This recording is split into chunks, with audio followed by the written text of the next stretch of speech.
The Arizona sun beat down on Route 17 mile marker 273, where 86 motorcycles stood in formation around a simple stone memorial. The engines were silent now, but the air still trembled with their recent thunder. Sawyer Bennett stood before the gathered riders, 18 years old. Blonde hair catching the late afternoon light, blue eyes reflecting a sky too vast for grief. The leather vest on his shoulders bore patches he'd earned through sweat and sacrifice. Iron Ridge Motorcycle Club Arizona rocker. The bottom thread still new enough to catch on his shirt collar when he turned his head. His right hand gripped a microphone that felt heavier than any wrench he'd ever lifted in Bear's garage. His left hand rested over his heart, pressing against something sewn into the vest's inner lining, something worn and faded and precious beyond measure. They say a man's legacy isn't measured in years. Sawyer's voice carried across the desert silence, steady despite the tremor in his chest. But in the brothers who remember him, in the stories they tell, in the son who carries that memory forward. He looked at the memorial stone, at his father's name carved into Arizona granite. Garrett Hammer Bennett, brother, father, writer, forever in our hearts. 10 years ago, Sawyer continued, his voice breaking just slightly on the number. I stood in a gas station parking lot with a stolen piece of leather in my hands. I was 8 years old. My dad had been gone 6 months, and I thought I was the only person in the world who still remembered him. The desert wind picked up, carrying the scent of creosote and dust and the distant promise of rain that might never come. I was wrong. Cut to black. White text appears 10 years earlier. The Chevron station outside Flagstaff sat at the junction where Route 89 met Interstate 40, a waypoint for travelers heading to the Grand Canyon or Sedona or destinations they'd only know when they arrived. It was 3:15 on a Friday afternoon in early October, that perfect fall day when the Arizona sky turned impossibly blue and the temperature finally dropped below 90 degrees. The kind of day Garrett Bennett would have called riding weather. Decker Ashford pulled his Road King up to pump 7, grateful for the break after 3 hours straight from Phoenix. At 44, he'd learned to listen when his body asked for rest, a lesson that had come harder than it should have. The salt and pepper beard he'd been growing since leaving the paramedic service 5 years ago caught the wind as he killed the engine. Weathered lines framed eyes that had seen too much suffering and not enough healing, the legacy of 15 years working emergency calls in Maricopa County. His black leather vest bore the story of his life since he'd traded the ambulance for the open road. Iron Ridge Motorcycle Club patches a motorcycle silhouette against mountain ridges. Road captain designation, the brother responsible for planning routes, managing formation, keeping everyone safe on long runs. Arizona rocker. Pins and smaller patches that marked years of service, charity runs. Brothers lost and remembered. No military insignia. Decker's wars had been fought on city streets at 3 in the morning, not foreign deserts. His scars came from watching people bleed out while waiting for airlift, from making the calls no one should have to make, from the faces of families when he walked through emergency room doors with that particular expression they all learned to recognize. He was kneeling beside the Road King, checking the engine. It had been running rough the last 20 miles when he heard the small voice. "Excuse me, mister." Decker looked up and saw the kid. 8 years old maybe, small for his age, all sharp elbows and knobby knees visible beneath grass-stained shorts. A faded Batman t-shirt hung loose on his thin frame. Blonde hair, badly in need of cutting, fell across a face covered in freckles, the kind that multiply in Arizona sun like constellations mapping a childhood spent outdoors. His sneakers had seen better days, the rubber separating from the canvas on the left toe. But it was the eyes that stopped Decker cold. Blue eyes, red-rimmed and swollen, the unmistakable signature of recent tears. And something else, something desperate and hopeful and terrified all at once. The boy clutched something in his swollen hands, gripping it so tightly his knuckles had gone white. Decker wiped his oil-stained hands on a rag, making his movements slow and non-threatening. Kids who looked like this one, kids carrying that particular brand of pain, spooked easy. "Yeah, buddy," Decker said gently. "Can I help you?" The boy took 2 hesitant steps closer, his eyes fixed on Decker's leather vest with an intensity that was unusual for a child, the kind of focus that comes from looking for something specific, something important, something that might save you if you can just find it. His small hands gripped whatever he was holding even tighter. "My dad had patches like yours." The boy's voice was small and shaky, barely audible over the ambient noise of the gas station, the hum of fuel pumps, the distant rumble of highway traffic, the electronic chime of the convenience store door. "On his jacket, like the one you're wearing." Past tense. Had patches. The word landed between them like a stone dropped into still water, sending ripples Decker could feel in his chest. "He was in a motorcycle club." The boy continued, his voice gaining strength even as it cracked with emotion. "He had the leather vest with patches and everything. He looked like you." The last 3 words came out as barely a whisper. "He died 6 months ago." Decker felt his throat tighten. He'd been doing this long enough, the paramedic work first, then the MC life, to recognize grief when he saw it.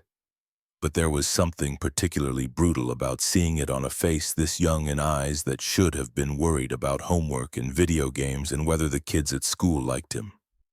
Not death, not loss, not the particular emptiness that comes from a father-shaped hole in the world. Slowly, carefully, Decker stood up. He gave the kid space, reading his body language the way he'd learned to read accident scenes, looking for the injuries you couldn't see, the damage that happened inside where bandages couldn't reach. "I'm real sorry to hear that, son." Decker kept his voice gentle, the same tone he'd used in emergency rooms when delivering bad news to families. "What was your dad's name?" The boy's face worked, fighting some internal battle between speaking and crying. He lost. "Garrett." The name came out choked. "Garrett Bennett. People called him Hammer because he was really strong." The world tilted. Garrett Bennett, Hammer. Decker knew that name, knew it well. Hammer had been Iron Ridge MC Tucson chapter before he relocated to Flagstaff about 3 years back. Decker had ridden with him dozens of times, long runs to California, charity rides for veterans, the annual toy run every December where they'd collect presents for kids who might not otherwise have Christmas. Hammer was solid. Good people. The kind of brother who showed up when you called, who could fix any bike with nothing but duct tape and stubbornness. Who made you laugh on runs when the miles got long and the heat got oppressive. And Decker had been at Hammer's funeral 6 months ago. A motorcycle accident on Route 17, not 20 miles from where they stood right now. Drunk driver crossing the center line at 2 in the afternoon on a Tuesday sunny day. Perfect visibility, no excuse except the vodka in the guy's bloodstream and the selfishness that makes a man think he can drive when he can't see straight. Hammer died instantly. That's what the highway patrol told them. Probably never knew what hit him. Small comfort. The funeral had drawn 200 bikers from across Arizona and beyond. Brothers who'd ridden with Hammer in Tucson and Flagstaff in chapters spread across 3 states. The procession from the funeral home to the cemetery stretched for miles, a river of leather and chrome and grief that stopped traffic and made people pull over and put their hands over their hearts. Because even if they didn't know the man, they understood what it meant when that many riders gathered. But in the chaos and sorrow of that day, Decker hadn't known Hammer had a son. Hadn't known there was a little boy who'd lost his father. Hadn't known that somewhere in Arizona this child was carrying the weight of that loss alone. "Your dad was Hammer Bennett?" Decker asked carefully, though he already knew the answer. "From Iron Ridge MC Tucson chapter?" The boy's eyes went wide, blue irises expanding with something that looked dangerously close to hope. "You knew him." The words tumbled out fast and desperate. "You knew my dad." "Yeah, buddy, I knew him." Decker knelt back down, bringing himself to the kid's eye level. A lifetime of emergency medicine had taught him that you delivered important news at eye level, not from above. "Your dad was a good man, a real good brother." The boy was staring at him with an intensity that made Decker's chest hurt. "What's your name, son?" "Sawyer." The word came out steady like he'd been practicing it. "Sawyer Bennett." Decker glanced down at the boy's hands, at what he'd been clutching this whole time. Now he could see it clearly. A patch. Worn leather, the colors faded from sun and handling. The Iron Ridge MC logo, a motorcycle silhouette against mountain ridges still visible despite the wear.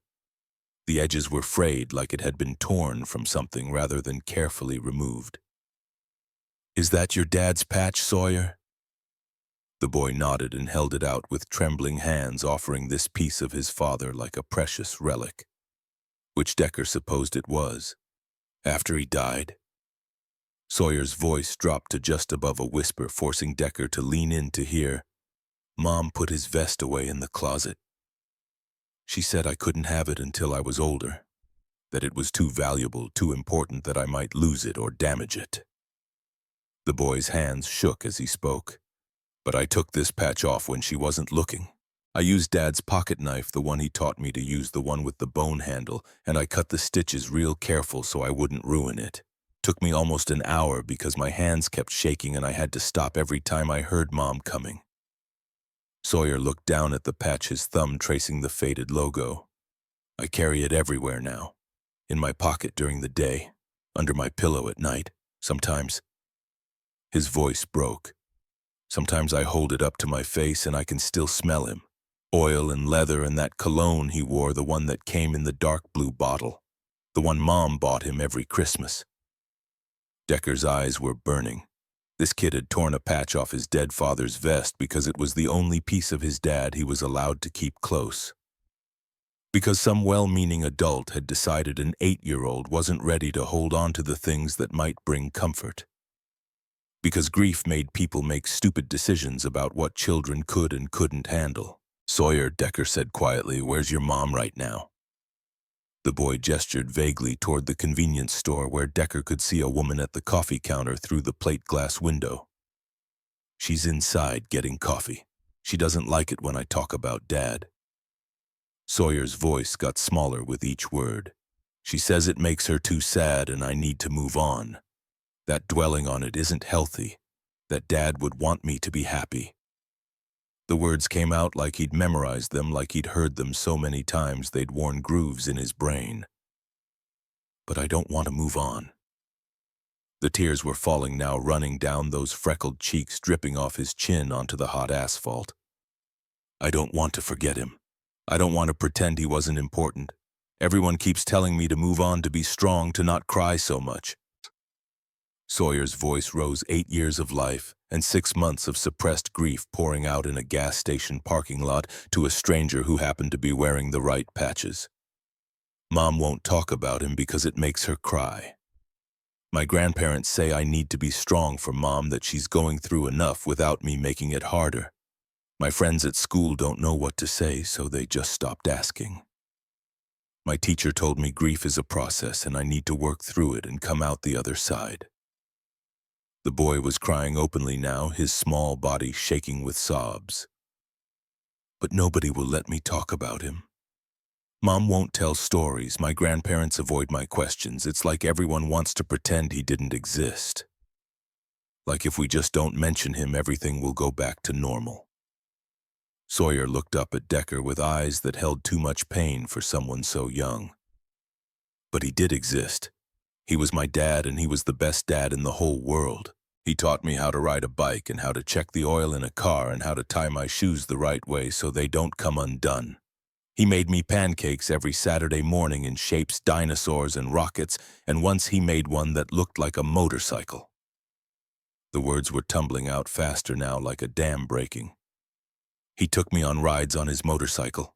I had my own little helmet blue with flames on it, and I'd sit in front of him and he'd go real slow through the neighborhood and I felt like I was flying. He said when I got bigger he'd teach me everything about bikes and I could be in his club too. He said I'd make a good rider someday because I wasn't afraid and I paid attention, and I remembered what he taught me." Sawyer's voice cracked completely. "But then he died and nobody will talk about him and I'm so scared I'm going to forget." I'm scared I'm going to forget what his voice sounded like or the way he laughed or how his hands looked when he was working on his bike. I'm scared that if I move on like everyone says I should, there won't be anything left of him except this patch." The boy was sobbing now, and Decker did the only thing he could think of. He pulled Sawyer Bennett into a hug. The kid clung to Decker's vest the way he probably used to cling to his father's small hands, fisting in the leather face pressed against the patches, crying with the kind of abandon that only comes when someone finally gives you permission. Decker held him and let him cry.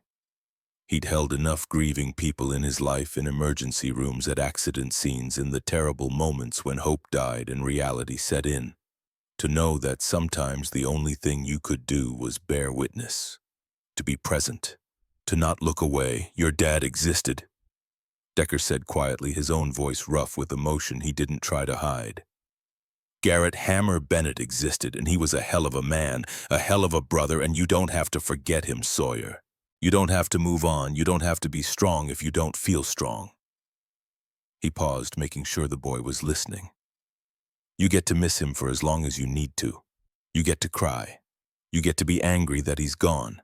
You get to carry that patch every single day if it makes you feel close to him. And anybody who tells you different doesn't understand what it means to lose someone you love." Decker tightened his arms around this small, grieving boy. "Your dad would be proud of you. You know that, proud that you remember him. Proud that you keep that patch close. That's exactly what he'd want, for you to remember. For you to hold on to the good times, for you to know that he loved you more than anything in this world." Sawyer pulled back slightly, wiping his face with his sleeve, looking embarrassed. "I'm sorry. I didn't mean to cry on you." "Don't apologize," Decker said firmly. "You got every right to cry. You lost your dad. That's the hardest thing in the world. There's no shame in tears. Your dad would tell you the same thing." Sawyer looked down at the patch still clutched in his hand.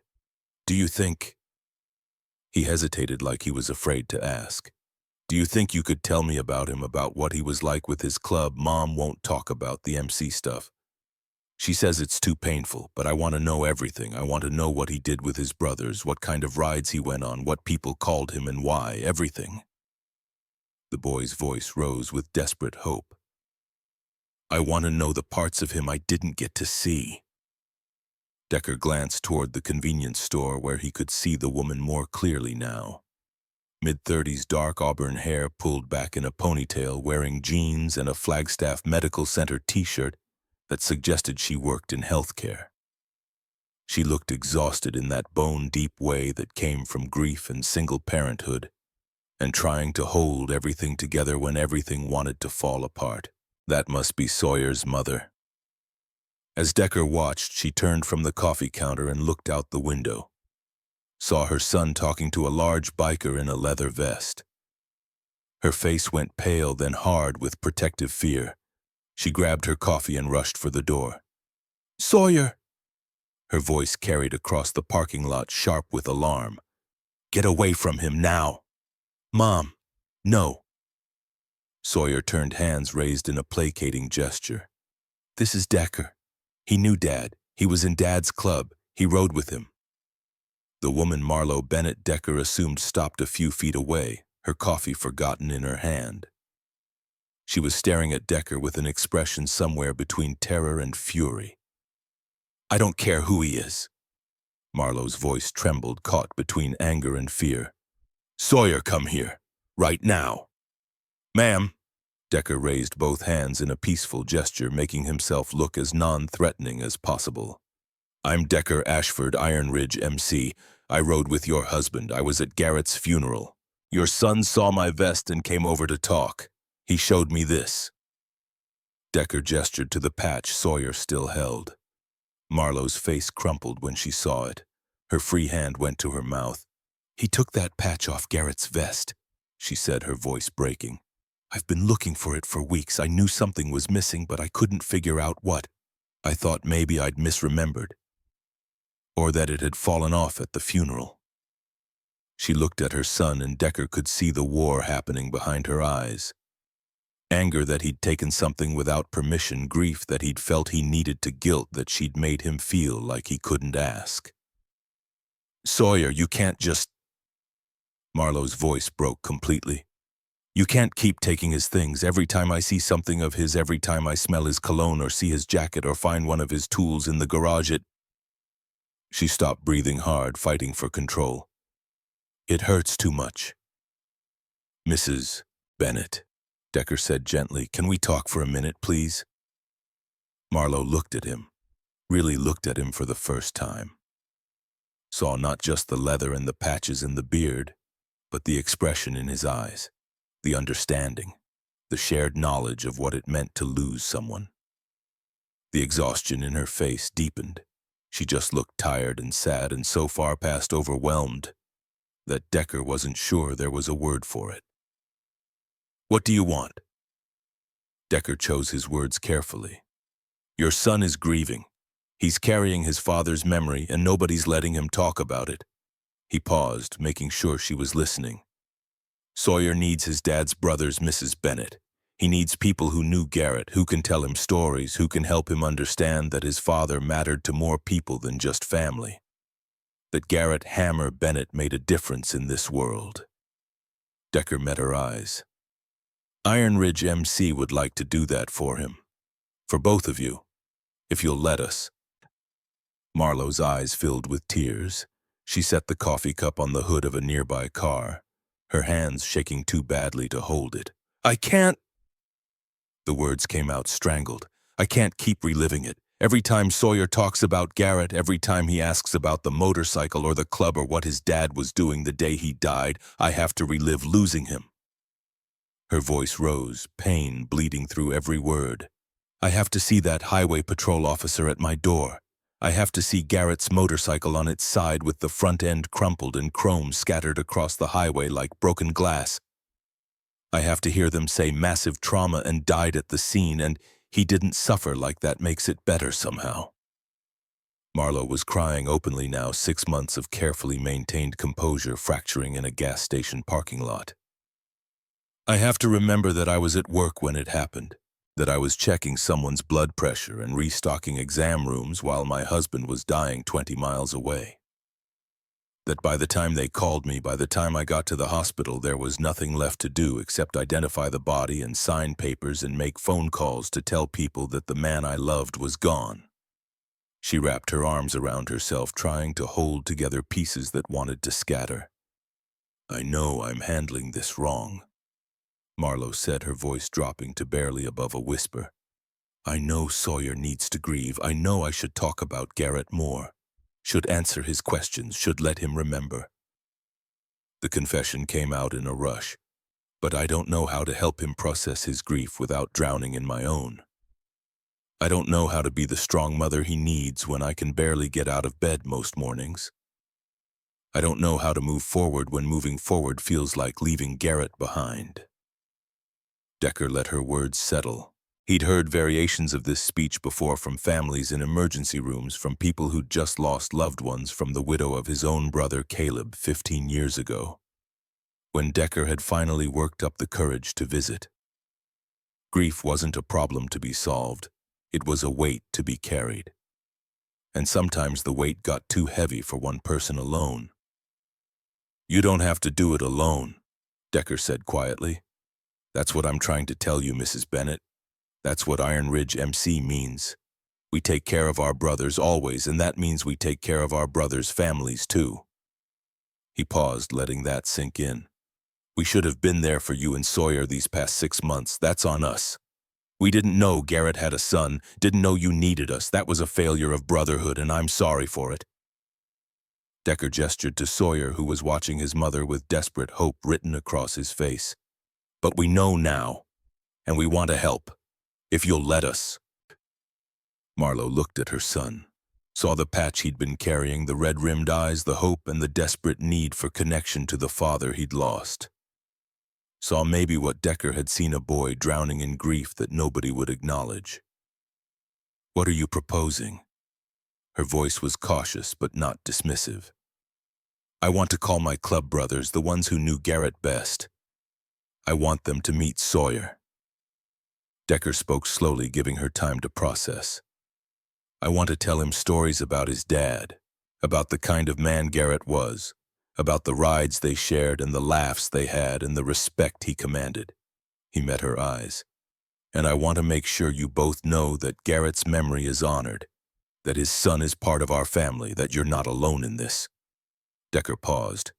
And I want to give Sawyer something I think Garrett would have wanted him to have. Marlowe hesitated. Decker could see the war playing out across her face, fear of the motorcycle culture that had in her mind gotten her husband killed. Fear of losing control, fear of trusting strangers with her son's grief. But also recognition. Recognition that whatever she'd been doing wasn't working. That Sawyer was getting worse, not better. That isolation wasn't protecting either of them, it was just making the pain sharper and lonelier. Finally, slowly, she nodded. Okay, Marlowe said, but not here, not at a gas station. This isn't... She gestured vaguely at the pumps in the convenience store. This isn't the place for something like this. Decker pulled out his phone. How about the Iron Ridge Clubhouse? It's about 20 minutes from here, just outside Flagstaff. You could follow me there. He kept his voice gentle, non-threatening. There's photos of Garrett on the walls. Brothers who can tell stories, a place where his memory lives on. He looked at Sawyer, then back at Marlowe. A community that wants to meet Hammer's son. Marlowe was quiet for a long moment. Then she looked at Sawyer. Is this what you want, baby? Sawyer nodded so hard his too long blonde hair fell into his eyes. Yes. Please, Mom. I want to meet Dad's friends. I want to hear about him from people who knew him. Marlowe took a deep, shaky breath. Okay, we'll go. She looked at Decker. Just for today, to meet them. After that, we'll see. It wasn't permission, but it was a start. Decker made the calls while Marlowe finished getting her coffee, and Sawyer waited by the car, still clutching that worn patch like a lifeline. First call went to Lennox Cage Boone, Iron Ridge, Flagstaff chapter president. 52 years old, Lennox had been riding with Iron Ridge for 30 years, had built the Flagstaff chapter from nothing. His voice was gravel and honey shaped by decades of cigarettes he'd finally quit and Arizona sun he couldn't avoid. Cage, it's Decker. I'm at the Chevron off 89. I need you to call an emergency meeting. Everyone who can make it to the clubhouse in the next 30 minutes. What's going on, brother? Decker looked across the parking lot at Sawyer, who was showing his mother the patch, explaining something with animated hand gestures. Hammer's kid just walked up to me. 8 years old. Been carrying his dad's patch for 6 months, grieving hard. Mom's been telling him to move on. Silence on the other end of the line. Then Lennox's voice tight with emotion. Hammer had a kid. Yeah, and we didn't know. We should have known, Cage. We should have been there. Hell. A pause. You're bringing him to the clubhouse. If Mom agrees, she's scared, brother. Scared of us, scared of the bikes, scared of everything that reminds her of how she lost him. We'll be gentle. Who else are you calling? Bear. He needs to be there. I'll make the other calls. 30 minutes, Decker. Everyone who can drop everything will be there. The second call went to Thaddeus Bear Garrett. 52 years old, 6'4", 260 pounds of muscle and Norwegian heritage, and the biggest heart in Arizona. Bear had been Hammer's best friend for 12 years. They'd met in Tucson, had ridden thousands of miles together, had worked on bikes in garages and driveways across the Southwest. Bear had cried at Hammer's funeral, had been one of the pallbearers, had placed a wrench, Hammer's favorite tool, in the casket before they closed the lid. Bear, it's Decker. Hey, brother, what's up? I'm at a gas station off 89. Hammer's son just walked up to me. The silence stretched so long Decker thought the call had dropped. Hammer's what? His son, Sawyer, 8 years old. Blonde hair, blue eyes, looks just like Garrett when he was young. Remember that photo Hammer had on his phone, the one of him as a kid in Little League? Oh my God, Bear's voice cracked. Hammer had a boy. Yeah, and the kid's been carrying a patch he tore off Garrett's vest. Nobody's letting him talk about his dad. He's drowning Bear. Where are you taking him? Clubhouse. If his mom doesn't bolt, she's terrified. I'm in Tucson, that's 2 hours. Can you make it? Brother, I'll be there in 90 minutes. Tell Hammer's boy Uncle Bear is coming. Decker called 6 more brothers, men who'd ridden with Garrett, who'd worked beside him, who'd known him as more than just patches and leather. Every single one of them said the same thing. I'm on my way, because that's what Iron Ridge meant. When a brother needed you, even a brother who'd been dead 6 months, even a brother's son you didn't know existed, you dropped everything and you showed up. 23 minutes later, Decker led Marlowe's Honda Accord through the industrial outskirts of Flagstaff to a converted garage that had been home to Iron Ridge MC Flagstaff chapter for 15 years. The building wasn't much to look at from the outside corrugated metal siding. A roll-up bay door big enough for bikes to ride through, the windows covered with security bars. But the bikes lined up in front told a different story. 18 motorcycles already parked in formation. Harleys mostly, though. There was a vintage Indian and 2 custom builds, chrome gleaming in the afternoon sun, leather saddlebags, patches and pins, and the accumulated artifacts of men who'd spent decades on the road. The Iron Ridge flag flew from a pole mounted beside the entrance, a black flag with the motorcycle and mountain logo in silver, the Arizona state outline beneath it. Sawyer pressed his face against the car window, staring at the bikes with an expression somewhere between wonder and grief. Decker parked his Road King, killed the engine, and walked back to where Marlowe had stopped her car. She sat behind the wheel, hands white-knuckled on the steering wheel, staring at the clubhouse like it might bite. He tapped gently on the window. She rolled it down. These are good men, Mrs. Bennett, I promise you that. Every single brother in there knew your husband, respected him, would have taken a bullet for him. Marlowe's eyes were wet. That's what I'm afraid of. But she opened the door. She got out. She put her hand on Sawyer's shoulder, protective but not restraining, and together they walked toward the clubhouse door. Inside, 18 bikers stood waiting. The clubhouse interior was exactly what you'd expect from a motorcycle club, concrete floors scarred with tire marks and oil stains, fluorescent lights hanging from exposed rafters, a bar along one wall with stools that had seen better days. Workbenches lined with tools, a pool table in the back corner. Posters and photographs covering every available wall space. And in those photographs, Garrett Hammer Bennett smiled down at them. Garrett at a toy run, his Road King loaded with wrapped presents. Garrett at a charity ride surrounded by brothers. Garrett working on someone's bike, wrench in hand. That particular expression of concentration he got when diagnosing a mechanical problem. Garrett laughing, head thrown back, joy captured in pixels and pinned to corkboard so it would never fade. Sawyer saw the photos and stopped walking. Just stopped in the middle of the clubhouse floor, staring up at his father's face. The 18 bikers stood in a loose semicircle. Decker recognized most of them. Iron Ridge Flagstaff chapter members, a few from Phoenix who must have hauled ass to make it in time, brothers in their 40s and 50s and 60s wearing leather and denim and expressions of profound sorrow. When Sawyer walked into the clubhouse, still wearing his Batman t-shirt and grass-stained shorts, still clutching that worn patch in his small hand, there was a moment of profound silence. These men, hardened by years of riding in all weather, by loss and grief and the accumulated scars of difficult lives, looked at this small boy who had Garrett Bennett's eyes and Garrett Bennett's stubborn chin, and several of them had to look away and wipe their faces. Then Thaddeus Bear Garrett dropped to his knees. The massive man, 6'4", 260, Norwegian heritage written in his broad shoulders and light eyes, and the gray-streaked blonde beard that hung halfway down his chest made himself small. Got down on the concrete floor on his knees so he could be at eye level with an 8-year-old boy. "You look just like your old man," Bear said, his voice thick with emotion he didn't try to hide. "Same eyes, same stubborn chin, same way of standing like you're ready to take on the whole world." His voice broke. "Your dad was my best friend for 12 years. I loved him like a brother." Sawyer's eyes were huge blue irises reflecting the fluorescent lights. "You were Dad's best friend?" The question came out breathless. "He talked about you. He called you Uncle Bear. He said you and him rode together all the time. He said you were like brothers." Bear's face crumpled.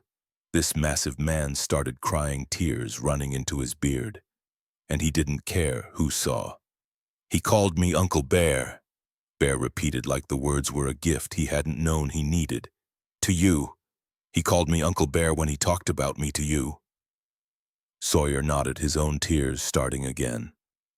"He said family wasn't just blood, it was who showed up, who was there when things got hard, who rode beside you when the road got dangerous."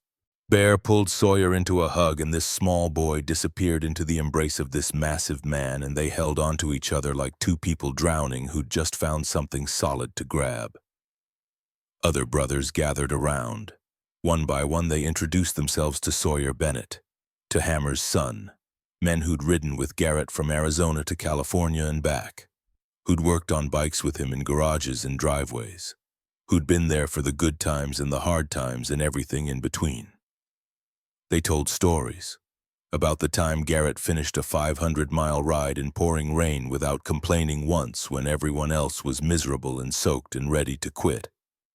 About how he could fix any bike with duct tape and stubbornness and a determination that refused to accept that something couldn't be repaired. About his laugh that could fill a room and make everyone else start laughing too, even if they didn't know what was funny. About the day he got his road name. "We were on a camping run up near the Grand Canyon," one brother said, "setting up tents. Everyone else was struggling with these brand new stakes that wouldn't go into the hard ground, taking 10-12 hits to drive them in." The brother smiled at the memory. "Your dad 2 hits. Every single stake. Boom, boom, done. Like he had some kind of superpower. Someone said he hit like a hammer and the name stuck." About his loyalty, about the time he rode 3 hours in the middle of the night to help a brother whose bike had broken down on a lonely stretch of highway. About how he never left anyone behind on runs, always rode sweep, always made sure everyone made it home safe.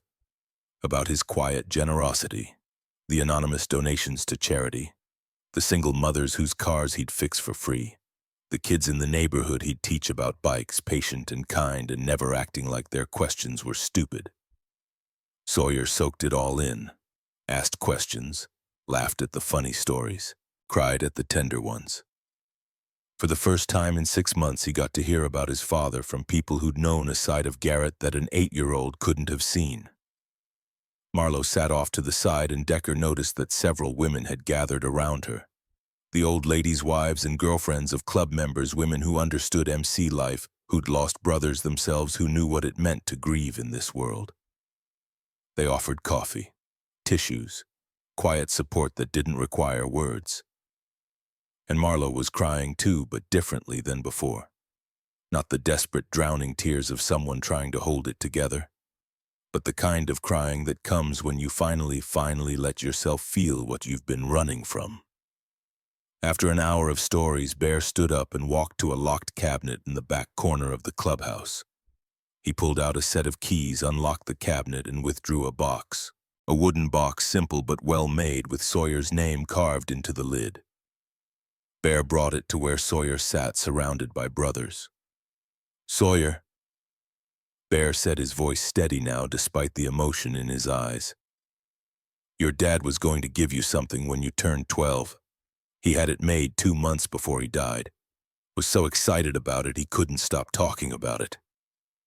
Bear opened the box and pulled out a leather vest, youth-sized, black leather, clearly custom-made for a child, and it already had patches attached. Iron Ridge MC logo, not full member patches. Sawyer was years away from earning, those might never want them, but a modified version. Property of Iron Ridge MC on the back, identifying him as family, as protected as claimed by the Brotherhood. The vest was sized for a 12-year-old, clearly meant to be something Sawyer would grow into over the next 4 years. Garrett had been planning this, had been looking forward to his son's 12th birthday, to the moment when he could give his boy this vest and start teaching him about bikes and brotherhood and what it meant to be part of something bigger than yourself. He'd never made it to that birthday. "Your dad had this made for you," Bear explained, his voice rough. "He was going to give it to you for your 12th birthday and start teaching you about bikes, about how to maintain them, about the road code, about what it means to be a brother." Bear held the vest up, let Sawyer see it clearly. He wanted you to grow up knowing the brotherhood, knowing what it meant to be part of something that lasted, that mattered, that was bigger than any one person. Sawyer's hands trembled as he reached out to touch the leather. Dad made this for me. Yeah, kid. 2 months before he died. Had it custom made by a leather worker in Tucson. Cost him a small fortune. But he was so proud, so excited to give this to you someday. Bear knelt down again. He wanted you to be proud to be his son, and he wanted you to know that being his son meant being part of Iron Ridge family. Meant having brothers who would watch out for you, protect you, teach you, be there when you needed them. They helped Sawyer put the vest on. It was too big meant for a 12-year-old, and Sawyer was only 8. The shoulders hung too wide. The hem came down almost to his knees. But Sawyer wore it with fierce pride, his small hands running over the patches, touching the leather like it was the most precious thing in the world. Just like Dad's, he whispered. Yeah, buddy, Decker said, his own voice thick. Just like your dad's, because you're Hammer's son. You're Iron Ridge family. And that means you always have brothers watching out for you. Always. Marlo was watching from the side, tears streaming down her face, but she was smiling too. A small, broken smile that suggested maybe, just maybe, something was healing. Bear approached her carefully, respectfully. Ma'am, I need to apologize. He spoke formally with the kind of grave courtesy that came from knowing he'd failed. We should have found you after Garrett's funeral. Should have checked on you and Sawyer. Should have made sure you knew you had family. He met her eyes. We failed you. I failed you. And I'm sorry. Marlo's face worked, fighting tears. I didn't make it easy, she admitted, her voice barely above a whisper. After the funeral, I moved, changed my phone number. Couldn't handle being in the same house where we'd lived together. Couldn't drive past the places he used to take Sawyer on weekend mornings. The confession came slowly, painfully. I thought if I could just move forward, if I could just not think about it, the pain would stop. If I removed all the reminders, all the connections, maybe I could function again. Maybe Sawyer and I could build a new life. She looked at her son wearing that too big vest, surrounded by men who were telling him stories. But it doesn't stop, does it, the pain? It just gets quieter. Or you get better at hiding it, or you learn to carry it differently. One of the old ladies, Sienna Lennox's wife, and a warm woman in her early 50s with kind eyes, put her arm around Marlo's shoulders. Grief doesn't work on a timeline, honey, Sienna said gently. There's no moving on. There's just moving forward while carrying the memory. Learning to live with the weight instead of trying to set it down. She squeezed Marlo's shoulder. And that's easier when you're not doing it alone. Decker stepped forward, addressing both Marlo and Sawyer, but speaking loudly enough that all the gathered brothers could hear. Mrs. Bennett, Iron Ridge MC, would like to make a commitment to you and Sawyer, if you'll allow it. The clubhouse went quiet. We want to be part of Sawyer's life. Want to tell him stories about his dad. Want to teach him about bikes when he's old enough.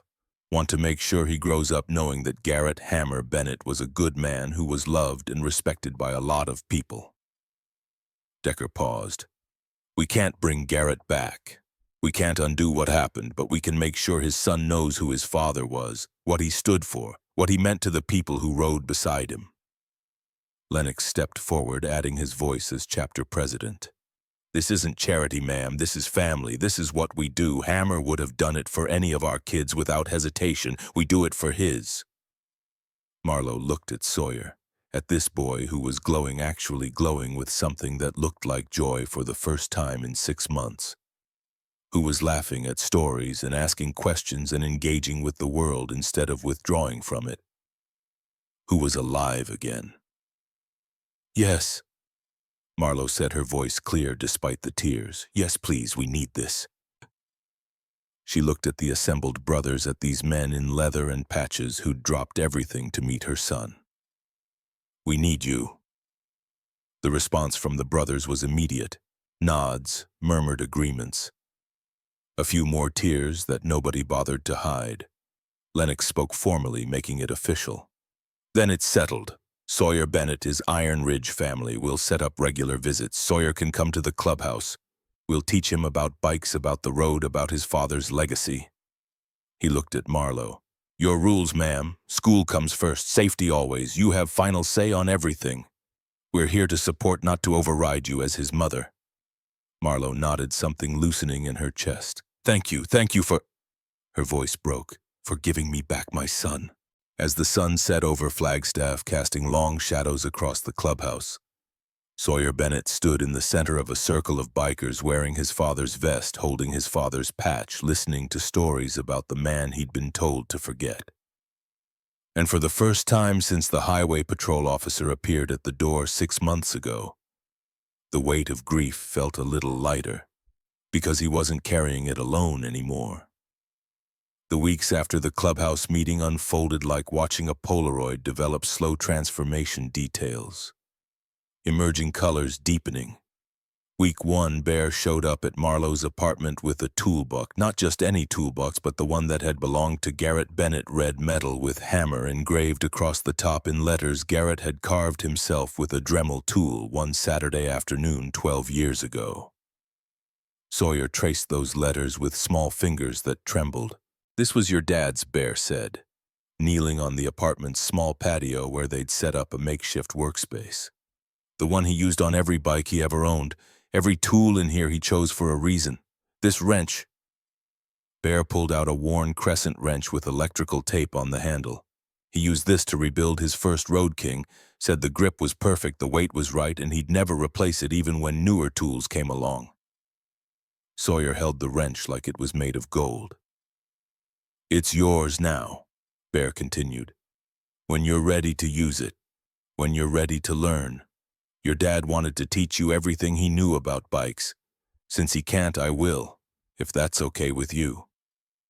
The boy nodded, unable to speak. They started with basics that day, how to check oil, how to identify different parts of an engine. Bear brought an old carburetor already broken beyond repair and let Sawyer take it apart with Garrett's tools, learning through touch what the pieces were called and how they fit together.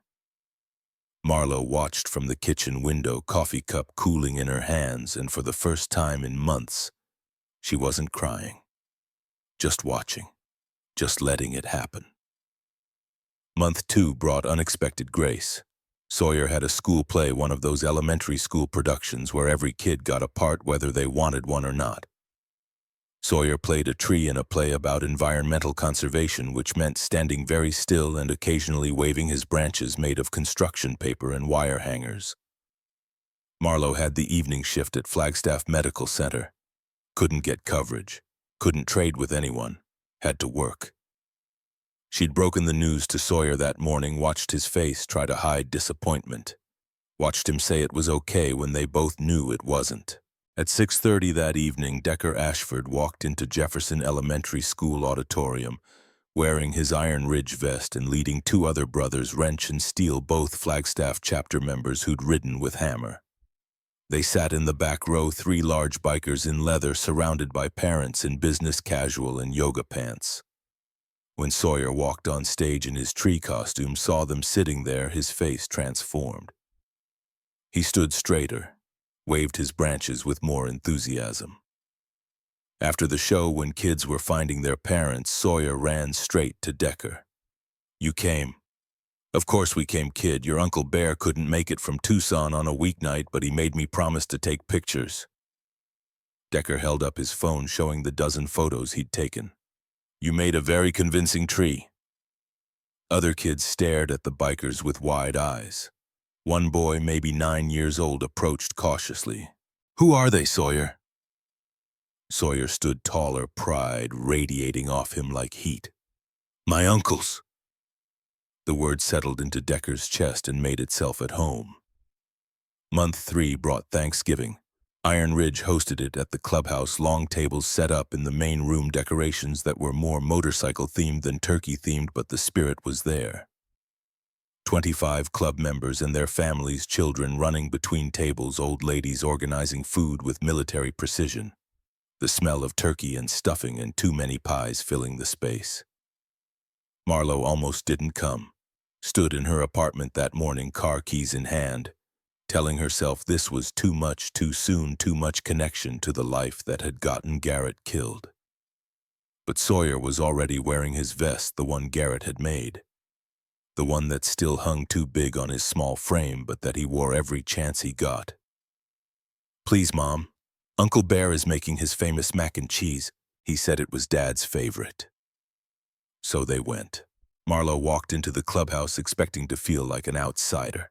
Instead, Sienna and two other old ladies, women Marlo's age who'd been MC wives for years, swept her into the kitchen, put a glass of wine in her hand, and started talking about their kids and their jobs and normal things that had nothing to do with loss or grief or the weight of widowhood.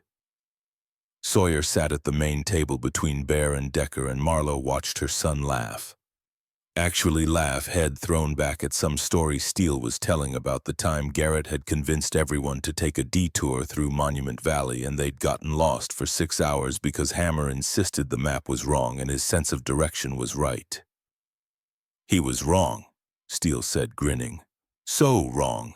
We ended up at this tiny gas station asking directions from an old Navajo man who just shook his head at these dumb bikers who couldn't read a map." "But Dad never admitted it, right?" Sawyer asked, already knowing the answer because he knew his father's stubborn streak. "Never admitted it," Steele confirmed. "Said we took the scenic route on purpose, made it sound like it was the plan all along." The table erupted in laughter, and Marlo found herself smiling, really smiling, for the first time since the funeral. Sienna appeared at her elbow. "He's going to be okay," she said quietly. "Your boy. He's going to be okay." Marlo's eyes burned. "I know, I just wish—" She stopped, unable to finish. "That Garrett was here to see it," Sienna completed. "Yeah, me too, honey. We all do." Month 4 marked a shift. Bear started teaching Sawyer actual mechanics, not just identification. How to change oil on a small engine, how to gap spark plugs, how to read a compression gauge. They worked on an old lawnmower engine Bear had picked up at a yard sale, something Sawyer could practice on without the pressure of working on anything valuable. Sawyer's small hands learned to hold tools properly. Learned that righty-tighty, lefty-loosey worked until it didn't, until you encountered reverse-threaded bolts that defied logic. Learned that sometimes you had to feel your way through a problem, that not everything was in the manual. "Your dad had a gift for this," Bear told him one Saturday afternoon, both of them covered in grease, spring sunshine warming the driveway. "Could diagnose a problem just by listening to the engine. Some guys need computers and diagnostic tools. Hammer just needed his ears and his hands." Sawyer was quiet for a moment, concentrating on threading a bolt. "Do you think I'll be good at it like he was?" Bear stopped working, wiped his hands on a rag, and looked at the boy. "You're already good at it, kid. You pay attention. You ask questions. You don't give up when something's hard." He paused. "Those are Hammer's gifts. He passed them to you." But Bear noticed something else, too. Something he mentioned to Decker the next time they rode together. The kids having nightmares. They were 50 miles outside Flagstaff, taking advantage of a warm March afternoon to put miles on the bikes. The desert stretched around them, vast and indifferent and beautiful in its harshness. "How do you know?" "He told me. Said he dreams about the accident. Sees his dad's bike on the highway, the truck crossing the center line. Wakes up screaming." Decker's hands tightened on the handlebars. "Marlo, no." "Yeah, she's worried. Says it's getting worse, not better." Kid drew a picture at school, motorcycle crash, disturbing enough the counselor called home. They rode in silence for a while, engines rumbling, wind pulling at their vests. "What do we do?" Bear asked. "Keep showing up," Decker said. "Keep being there. Sometimes that's all you can do." Month 5 brought spring and complications. Sawyer was flourishing in some ways, grades improving, making friends at school, engaging with the world. The brothers had become a constant presence at soccer games and school events. When Sawyer mentioned casually that he wished he could try Little League but didn't want to bother his mom about sign-up fees and equipment, Three brothers showed up the next day with a glove, a bat, and a check for the registration. But the nightmares were worsening, and Marlowe was noticing other things. The way Sawyer's eyes tracked motorcycles on the highway with an expression somewhere between longing and fear. The way he'd freeze when he heard a siren like he was back to the day it happened. The way he'd started asking questions she didn't want to answer. "Mom, what exactly happened to Dad? How did the accident happen? Did he see the truck coming? Did it hurt?" Questions an 8-year-old shouldn't have to ask. Questions a mother shouldn't have to answer. Late one night, after Sawyer had gone to bed, Marlowe found herself at her computer searching. Motorcycle club danger statistics. MC culture children. Risks of motorcycle lifestyle. The internet gave her what she was looking for. OG. Confirmation bias dressed up as research. Articles about accidents and violence and the dangerous culture of motorcycle clubs. Statistics that made her blood run cold. Forums where people shared horror stories about loved ones lost to the road. She read until 2 in the morning, until her eyes burned and her chest felt tight, and the fear she'd been managing threatened to swallow her whole. The next morning, dark circles under her eyes, she watched Sawyer eat breakfast wearing his Iron Ridge vest over his school shirt. And a voice in her head whispered, "You're letting them turn him into another Garrett. You're going to lose him the same way." She pushed the voice down, sent Sawyer to school, went to work, functioned, but the fear had taken root. Month 6 arrived with Arizona heat and a breaking point. Sawyer was at the clubhouse on a Saturday afternoon learning to change a tire under Bear's supervision. The process involved tire irons, long metal bars with leverage enough to pry rubber off rim tools that required strength and technique and attention. Sawyer was concentrating, face scrunched in focus, when the tire iron slipped. Not dramatically, not dangerously, just a simple slip, the kind that happens when you're learning, when your hands aren't quite strong enough yet, and the angle isn't perfect. The iron scraped across the back of Sawyer's left hand, broke the skin. Blood welled up bright red against pale skin and black grease. Sawyer yelped more from surprise than pain. Bear was there instantly, years of emergency response kicking in, pressure elevation assessment. The wound was superficial, a glorified scrape. Would need cleaning and a bandage and maybe a Band-Aid with a superhero on it. Nothing serious. But Marlowe walked into the clubhouse at that exact moment, saw her son surrounded by bikers, saw blood on his hand, saw tire irons and tools and the trappings of motorcycle culture that had killed her husband. Something inside her snapped. "Sawyer!" Her voice came out sharper than she'd intended, fear transmuting instantly to anger, because that was easier, safer. "What happened? What did you do to him?" "Mom, I'm okay," Sawyer started, but she was already crossing the concrete floor, already pulling him away from Bear's gentle ministrations. "You're bleeding. You're surrounded by—" She gestured wildly at the bikes, the tools, the brothers. "This is exactly what I was afraid of." Bear stood slowly, hands raised in a placating gesture. "Ma'am, it's just a scrape. He's learning. This kind of thing happens when what?" Marlowe's voice rose, 6 months of suppressed fear and anger pouring out in the worst possible moment. "When you teach a child to work with dangerous tools, when you glorify a lifestyle that killed his father." The clubhouse had gone silent. Brothers who'd been working on bikes or playing pool or just hanging out all stopped, attention pulled to the confrontation unfolding. "You're making him just like Garrett," Marlowe continued, her voice breaking. "Teaching him to work on motorcycles, filling his head with stories about the road and brotherhood and all the things that sound romantic until someone's dead on the highway." She looked at Decker, at Bear, at all the brothers who'd shown up for her son. "And look where that got Garrett, dead at 38, his bike in pieces, his son without a father, his wife trying to figure out how to survive alone." The words hung in the air like smoke. Sawyer was staring at his mother with an expression Decker had never seen before. Not grief, not fear, something worse, betrayal. "Mom," the boy started, his voice small and wounded. "We're leaving." Marlowe said, not looking at anyone, just grabbing Sawyer's arm, not roughly but firmly enough to brook no argument. "We're leaving and we're not coming back." She pulled her son toward the door. Sawyer looked back over his shoulder at Bear at the unfinished tire change at the clubhouse that had become a sanctuary. "I'm sorry," the boy mouthed to the brothers. Then they were gone.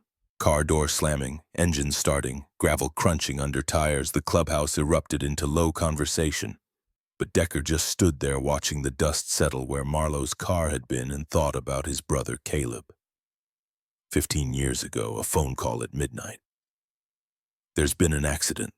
The drive to the hospital where Decker had worked hundreds of shifts, where he knew every hallway and every doctor, and where none of that knowledge mattered because his brother was already gone. Drunk driver, 28 years old, dead on impact. Caleb had called Decker that night, asked for a ride home from a bar in Tempe. Decker had been exhausted from a double shift, irritable, wanting nothing more than sleep. "Get an Uber, man. I'm dead tired." So Caleb drove himself and died 3 miles from home when a drunk driver ran a red light. Decker had spent 5 years avoiding Caleb's widow, avoiding his niece and nephew, couldn't face them, couldn't look at their faces and not see his own guilt reflected back. If he'd just picked up his brother, if he'd just driven 20 minutes, if he'd just been less selfish. By the time he'd worked up the courage to visit, to apologize, to try to be part of their lives, his niece was 8 and his nephew was 6 and they didn't know him. Called him Decker instead of Uncle Decker. Were polite but distant the way you'd be with a stranger who claimed to be family. He'd lost them, lost years he'd never get back. All because grief and guilt had made him hide instead of showing up. Now he was watching it happen again. Different circumstances, same result. Fear making people run when they should stay, making them hide when they should reach out. Lennox appeared at Decker's elbow, the chapter president's weathered face drawn with concern. "What do we do, brother?" Decker was quiet for a long moment, watching the road where Marlowe's car had disappeared. "We wait. We respect her wishes. We don't push." He looked at Lennox. "But we don't abandon Hammer's son either. We just have to be patient." Bear joined them, still holding the bandage he'd been about to put on Sawyer's hand. "That kid's breaking apart," Bear said quietly. You could see it in his eyes. He's losing both parents, one to death, one to fear. "I know," Decker said, "but pushing now will only make it worse." Marlowe's terrified. She's not thinking clearly. She needs time. "What if she doesn't come around?" Wrench asked from across the clubhouse. "What if this is it?" Decker met his eyes. "Then we failed. But we wait anyway, because that's what Hammer would do." That night, Marlowe and Sawyer sat in their apartment in silence so heavy it had weight. Sawyer had cleaned his hand himself, found the first aid kit, applied antibiotic ointment and a bandage, hadn't asked his mother for help, hadn't spoken to her since they'd left the clubhouse. Now he sat on the couch, arms crossed, jaw set in an expression Marlowe recognized. It was Garrett's expression when he was angry and trying not to show it. "Sawyer, baby, I need you to understand. Don't call me baby." The words came out flat, without heat, which was somehow worse than yelling. "I'm not a baby." Marlowe sat down beside him, careful not to touch him, sensing he'd pull away. "What happened today scared me. Seeing you hurt, seeing you with those tools. I got a scrape, Mom. A scrape. Bear was teaching me. I was being careful. It just slipped. But it could have been worse. What if nothing?" Now the heat came, 8 years old and angry and grieving and so tired of being told how to feel. "You're always saying, what if I get hurt? What if something happens? What if I turn into Dad?"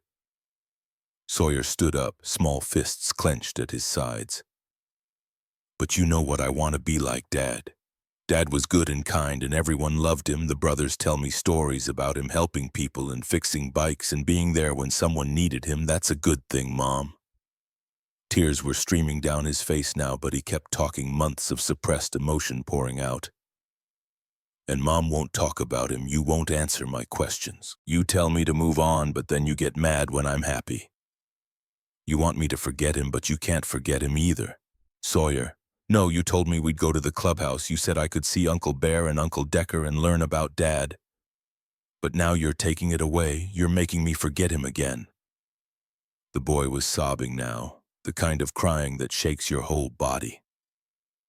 I don't want to forget Mom. I don't want to move on. I want to remember him, and you won't let me, and now you won't even let me see the people who knew him. Marlo reached for her son, but he jerked away, ran to his room, slammed the door. She sat alone in the living room, her son's words echoing in the silence, and realized he was right about all of it. 2 weeks passed like geological time, slow and heavy and transformative, in ways that weren't immediately visible.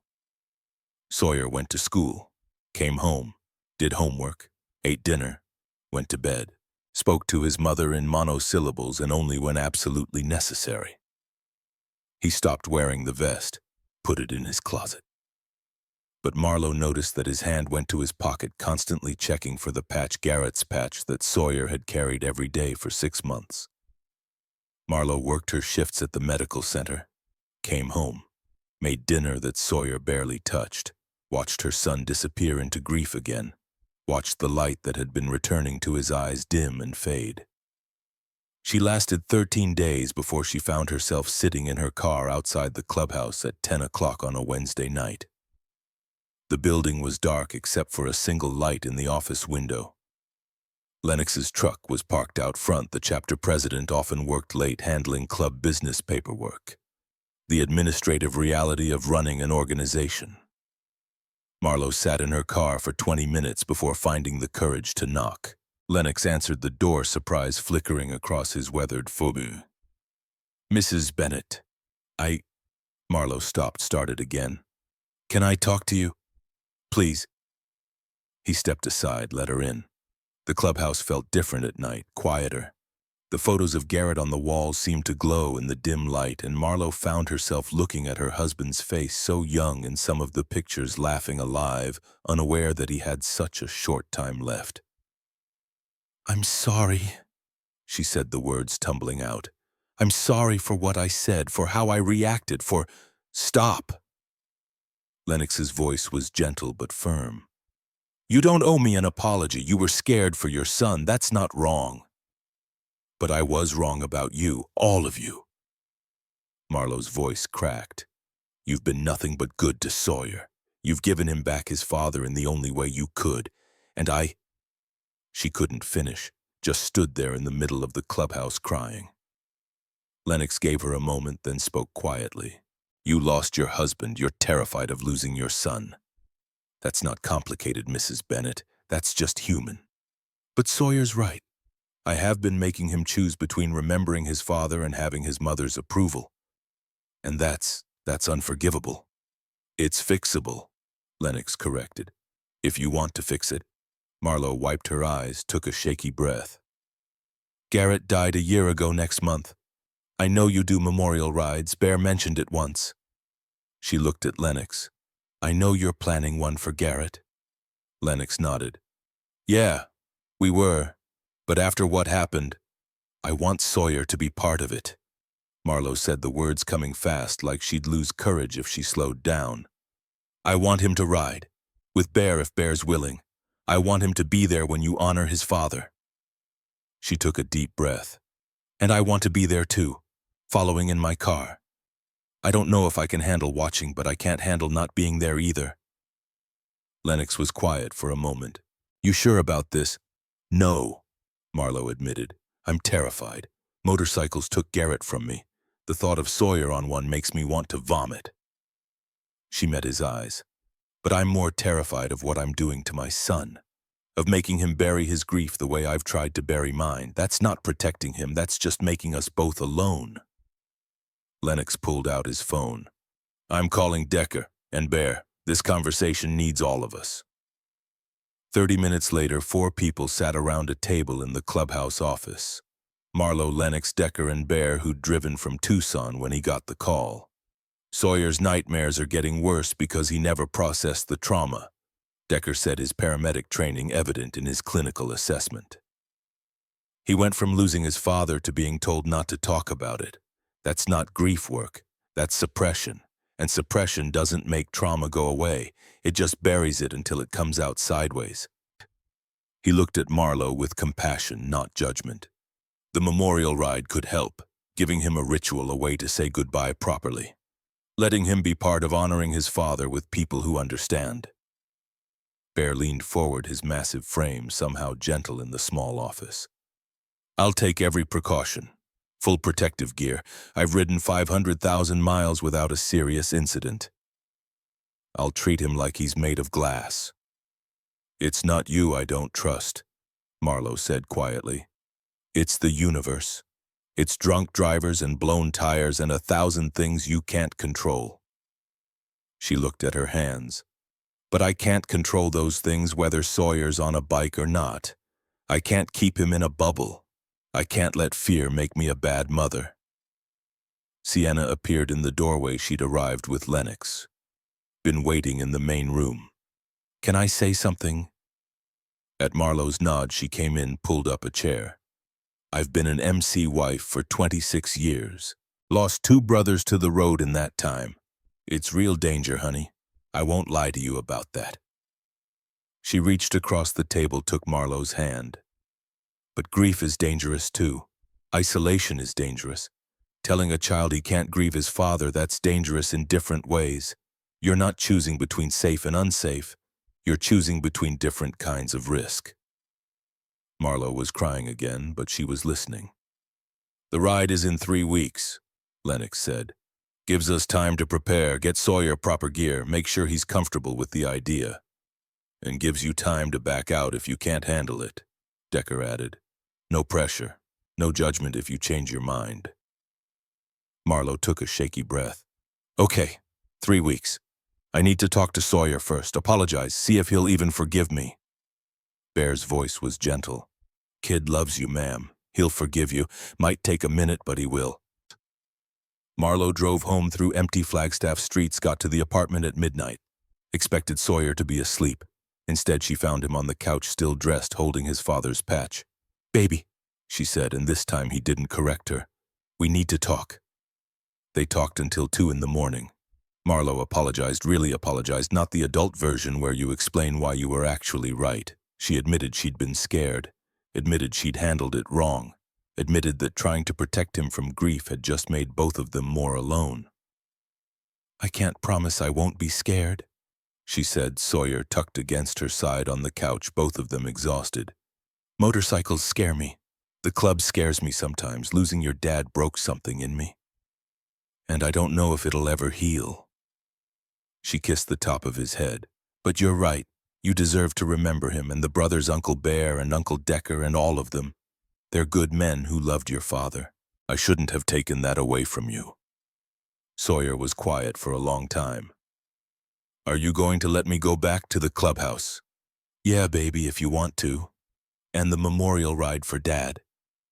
Marlowe's breath caught, but she forced the words out. Yeah, Bear's going to take you, and I'm going to follow in the car because I'm still your mom and I'm still going to be terrified, but... She paused. But your dad would want you there, and I'm not going to let fear make me take that from you. Sawyer hugged her, then fierce and tight, and Marlowe held her son and thought about Garrett and about grief and about how love and fear were sometimes the same thing wearing different faces. 3 weeks later, on a Saturday morning in October, exactly 1 year after Garrett Hammer Bennett died on Route 17, 86 motorcycles gathered at the Iron Ridge Clubhouse. Brothers from Flagstaff and Tucson and Phoenix, allied chapters from across Arizona, friends who'd ridden with Hammer years ago and traveled hours to be there. Leather and chrome and the low rumble of engines that sounded like distant thunder. Sawyer Bennett stood beside Bear's Road King, wearing protective gear that had been custom-fitted for his small frame. A real helmet, not a child's toy. A leather jacket sized for a 9-year-old. He'd had a birthday in the intervening weeks. Gloves, boots, everything necessary to keep him safe. The vest Garrett had made hung over the protective gear. Not safe, not practical, but necessary in ways that had nothing to do with safety. Marlowe stood beside her, Honda keys in hand. face pale but determined. Decker approached her, spoke quietly so others couldn't hear. "You don't have to do this.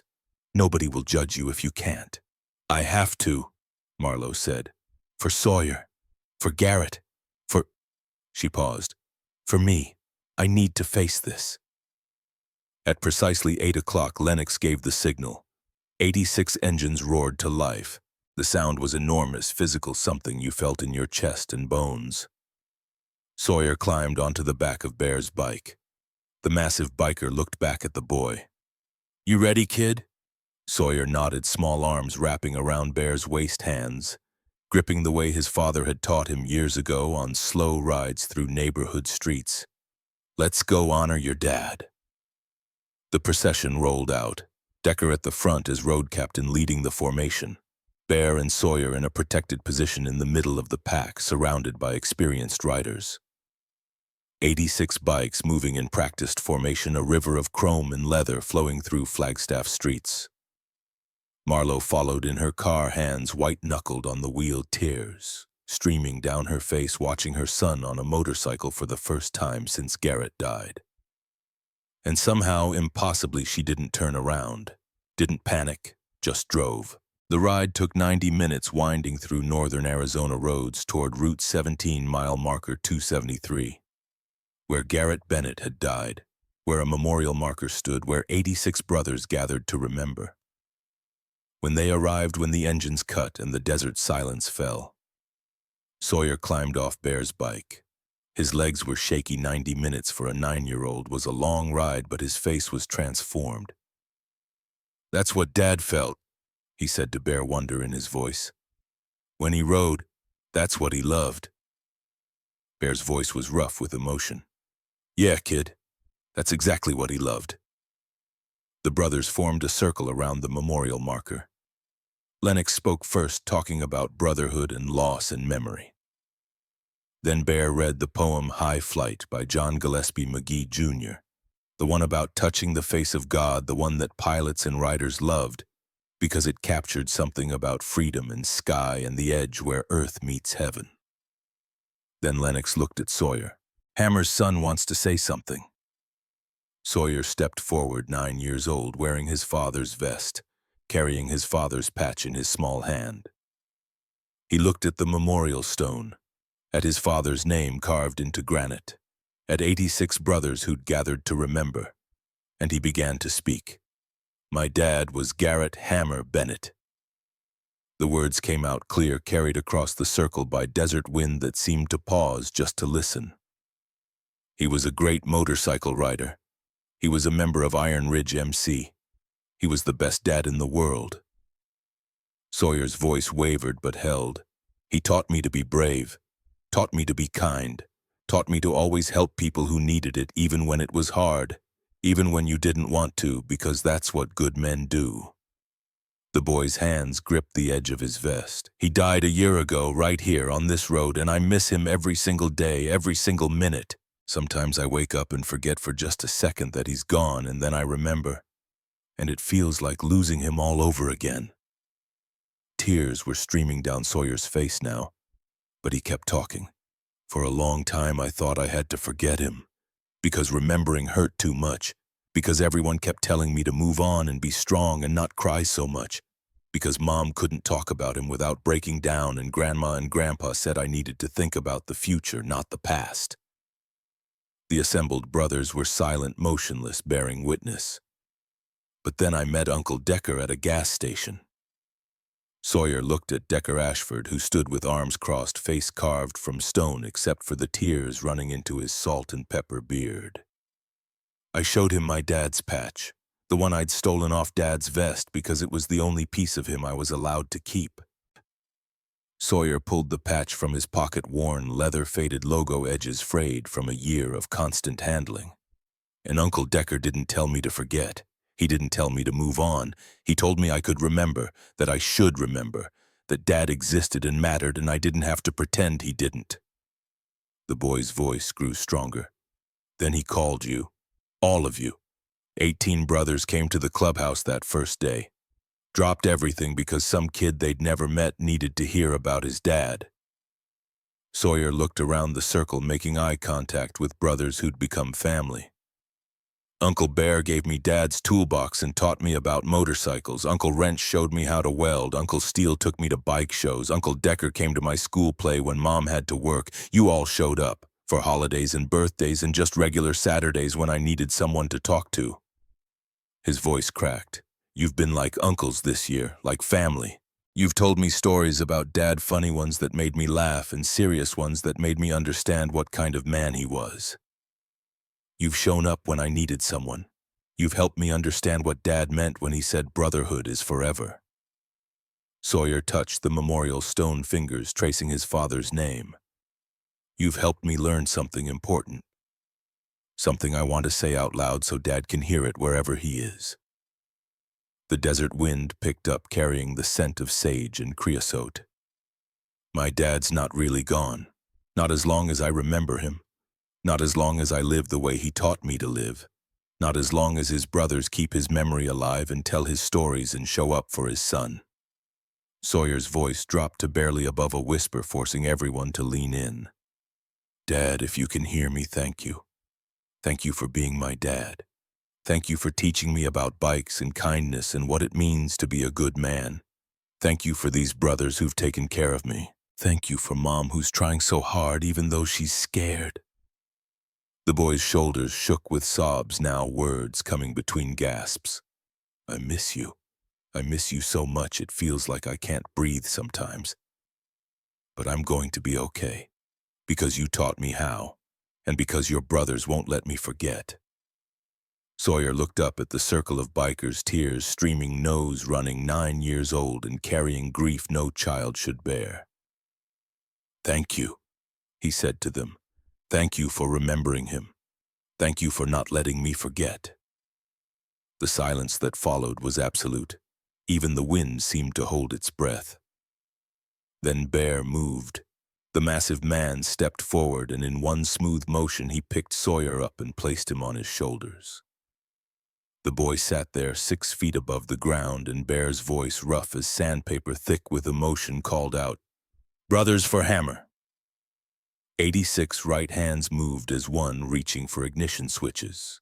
86 engines roared to life simultaneously. The sound was enormous, physical, a wall of noise that you felt in your chest cavity and bone marrow that made the desert floor vibrate and sent a hawk wheeling away in supreme. Thunder manufactured from chrome and gasoline and the collective will of men who'd loved Garrett Bennett and who now honored his memory the only way they knew how. They held the throttles open for 30 seconds. Engines screaming, exhaust echoing off distant rock faces, the mechanical thunder of 86 bikes in perfect, terrible, beautiful synchronization. Then again, as one they released, the engines dropped to idle, the thunder faded to rumble. And in that sudden comparative quiet, Sawyer's voice came from atop Bear's shoulders, small but clear. Dad heard that. I know he did. Bear's shoulders shook with sobs, but he kept the boy steady, kept him safe, kept him lifted high where his father's brothers could see him. Marlo appeared at Bear's side. She'd walked from her car without realizing, drawn by some force stronger than fear. She looked up at her son, her brave, broken, healing son, and the smile on her face was complicated with grief and gratitude and love. Too big for any single expression. Your dad absolutely heard that, she said. And he's proud of you, baby, so proud.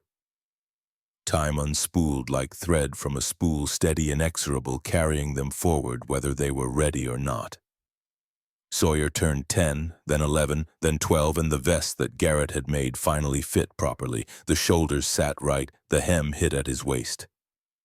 When he looked in the mirror, he could see what his father had imagined, a young man wearing the patches of brotherhood, growing into the legacy of a good name. The nightmares had faded. Not disappeared, trauma didn't work that way, but diminished to occasional occurrences rather than nightly terrors.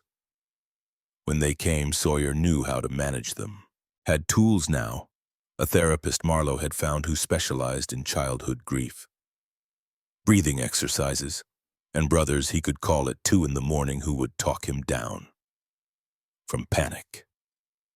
He'd used that last option exactly twice. Both times Decker had answered on the second ring voice alert despite the hour and had stayed on the phone until Sawyer's breathing steadied and sleep became possible again. "That's what family does," Decker had said both times. "We show up, even at 2 a.m. The Iron Ridge clubhouse became Sawyer's second home. He was there most Saturdays working on bikes with Bear, learning the trade that his father had mastered. His hands grew calloused. His knowledge deepened. By 13, he could diagnose most common motorcycle problems by sound alone, that same gift his father had possessed. "Kid's got the touch," Bear told Lennox one afternoon, watching Sawyer rebuild a carburetor with steady, confident hands. Garrett would have been so proud. The words were past tense but not painful anymore. Just true. Sawyer made other friends too, kids at school, teammates from the soccer league. Bear had enrolled him in normal friendships with normal complications. But the brothers remained central. They attended his games, showed up for school events, were present in the way that mattered, which was consistently and without expectation of reward. Marlo healed too in her own way and at her own pace. She started dating again at 14 months post-Garrett, a doctor at the medical center, kind but ultimately wrong for her in ways that became obvious after 3 months. Then a teacher. Then nobody for a while because it was easier. But she wasn't drowning anymore. Wasn't just surviving. Was living, which was different and harder and better. She'd become an official old lady of Iron Ridge, not romantically attached to any member but family nonetheless. Helped organize fundraisers, contributed to charity events, found purpose in the community that had saved her son, and by extension saved her. When Sawyer turned 14, Bear gave him his first real job, paid work at the custom bike shop Bear had opened in Tucson. Summers and some weekends, Sawyer would make the 2-hour drive with Bear, work in the shop, learn the business side of motorcycles alongside the mechanical. The work was hard, the hours were long, the pay was minimum wage because Bear believed in earning your way up. Sawyer loved every minute. By 16, he was a skilled mechanic, could handle most repairs independently. Had developed a reputation among Tucson riders as Bear's apprentice, high praise in a community that valued skill and knowledge transfer. He also started riding, legally on a learner's permit with Marlo's terrified blessing and Bear's patient instruction. Started with a small displacement bike in empty parking lots, graduated to back roads, eventually to highways under careful supervision. Marlo watched these rides from her car, following at a distance, and somehow didn't die of anxiety. Somehow learned that protecting her son meant letting him take calculated risks, not wrapping him in bubble wrap. "Garrett would laugh at me," she told Sienna one afternoon, watching Sawyer practice slow-speed maneuvers under Bear's watchful eye. "I've become the overprotective mother he always teased me about being." "You've become the mother who loves her son enough to let him grow," Sienna corrected. "That's different." At 17, Sawyer wrote his college application essay. The prompt was something generic about overcoming adversity or a person who'd influenced you. He could have written about 100 things. He wrote about family beyond blood, about brothers who showed up, about a gas station encounter that changed everything. The essay opened, "When I was 8 years old, I approached a stranger in a Chevron parking lot and said, 'My dad had patches like yours.' I didn't know that 4 words would bring 18 men into my life. Didn't know that grief could be shared instead of suffered alone. Didn't know that family could be chosen as much as given." He got into 3 universities. Chose Northern Arizona University in Flagstaff because it was close to home and close to the clubhouse, and because leaving felt like running from something he'd spent 9 years learning to carry. His 18th birthday fell on a Friday in October. 9 years and 2 weeks after the memorial ride. 9 years and 2 weeks after he'd stood at mile marker 273 and promised his father he'd be okay. The party at the clubhouse was supposed to be small, just family, just brothers, just the people who mattered. But word spread the way it does in tight communities, and by 7 p.m., there were 60 people crammed into the space, spilling out into the parking lot celebrating this milestone. Sawyer received practical gifts from practical people. Tools from bare, professional-grade, expensive. The kind you bought when you expected someone to use them for decades. A leather tool roll from Decker, custom-made with S. Bennett embossed on the flap. College textbooks from Marlowe because she was his mother and that's what mothers gave. But the real gift came at 9 p.m. when Lennox, now 60, still riding, still serving as chapter president, called for quiet. "Sawyer Bennett," Lennox's voice carried across the clubhouse. "You're 18 now, legal adult, and there's something we need to discuss." The room went silent. Sawyer, sitting between Bear and Decker, looked confused. "You've been Iron Ridge family for 9 years, Lennox continued. "Been coming to the clubhouse since you were 8, learning from our brothers, living the values we hold. But you've been family by association because of Hammer, because of your mother, because we claimed you." Lennox paused, letting the moment build. "Now you're old enough to choose for yourself. Old enough to decide if this is your family or just your father's legacy. Old enough to prospect if that's what you want." The word hung in the air. Prospect. The first step toward full membership. A year of service, of proving yourself, of demonstrating that you embodied the values the club stood for.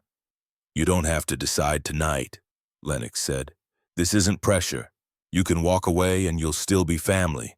You can go to college and build a different life and we'll still be here.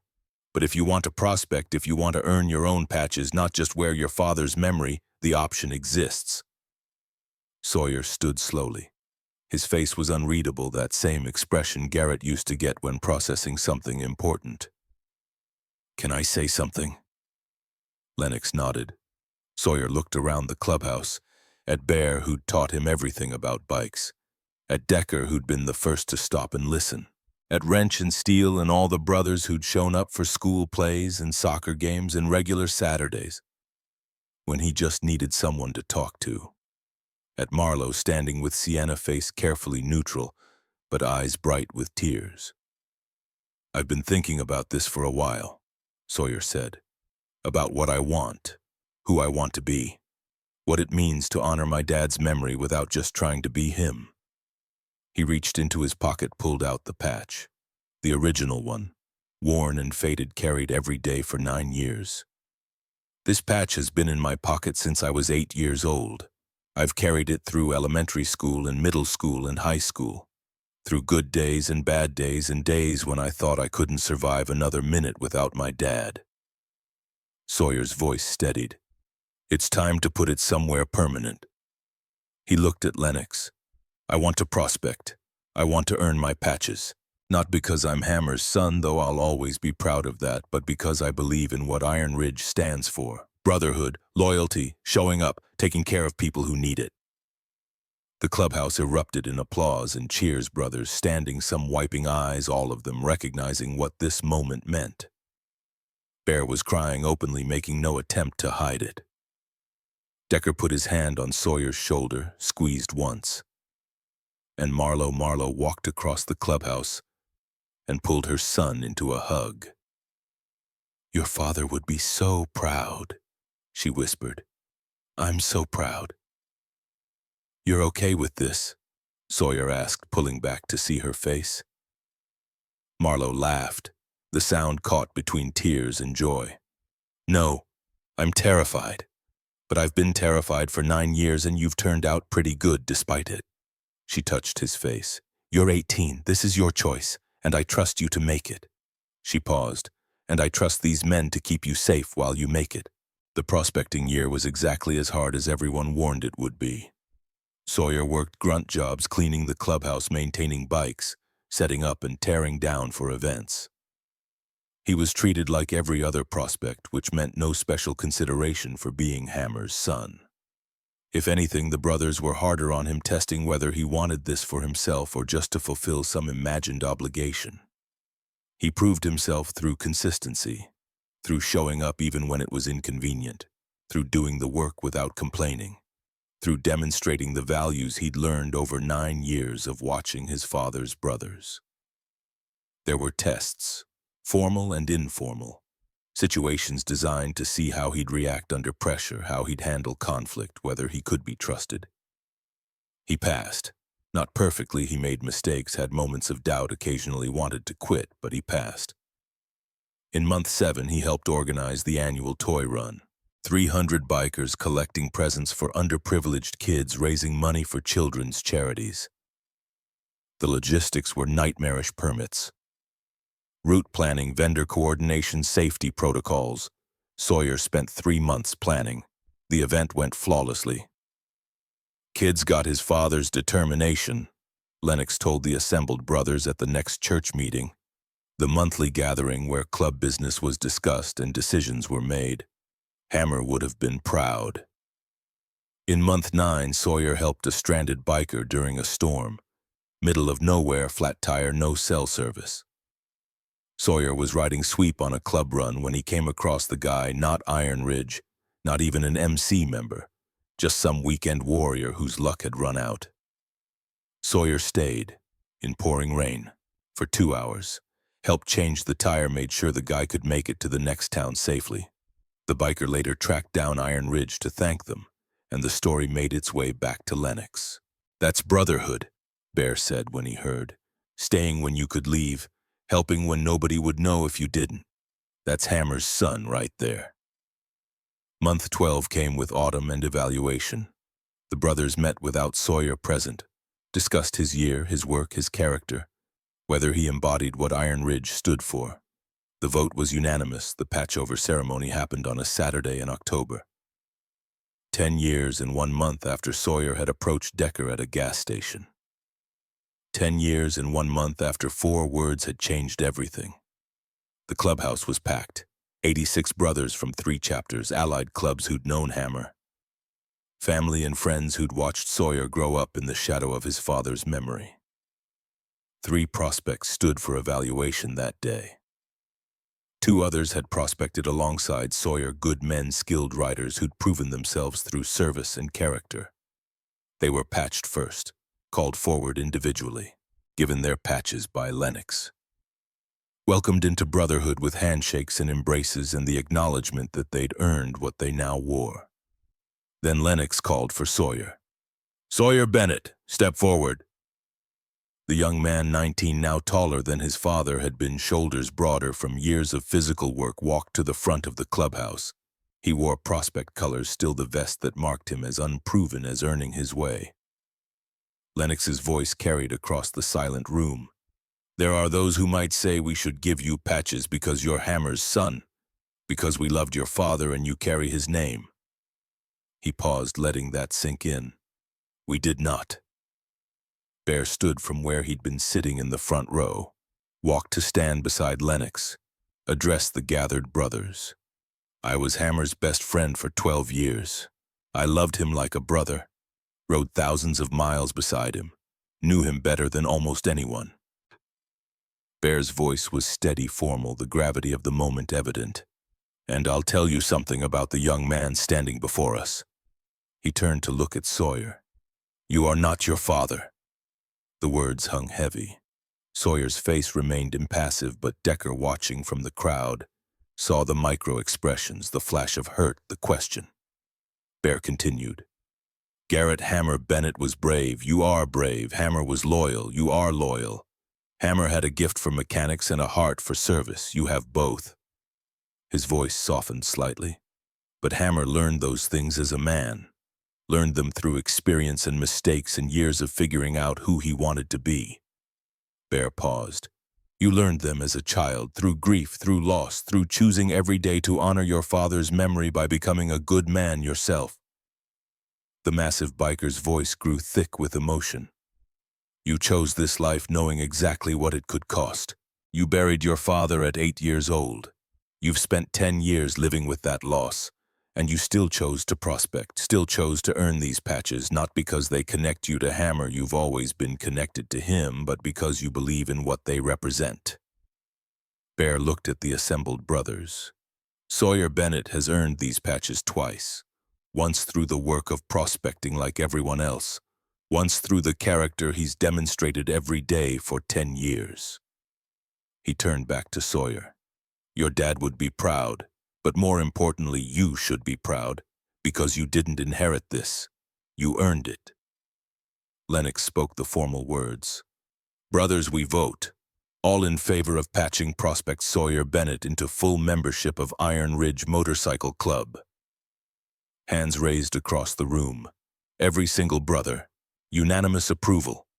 Sawyer Bennett, Lennox said, come forward and receive your patches. But it was Bear who held them. The full member patches, Iron Ridge MC logo bottom rocker reading Arizona. The patches that marked you as earned as proven as brother. Bear's hands shook slightly as he pinned them onto Sawyer's vest. Your father would have been here doing this if he could, Bear said, his voice rough. He'd have been crying and proud and probably making jokes to hide how emotional he was. He finished pinning, stepped back. So I'm doing it for him.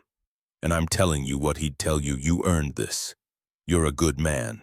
And you're my brother now, not just Hammer's son. The clubhouse erupted.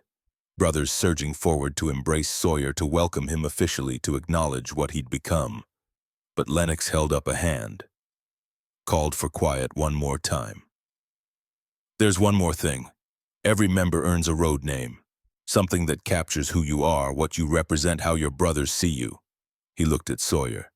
We considered Hammer Jr., considered Young Hammer, considered variations of your father's name because that's where you came from. Lennox paused. But you're not an echo of your father. You're not his second chance or his do-over or his replacement.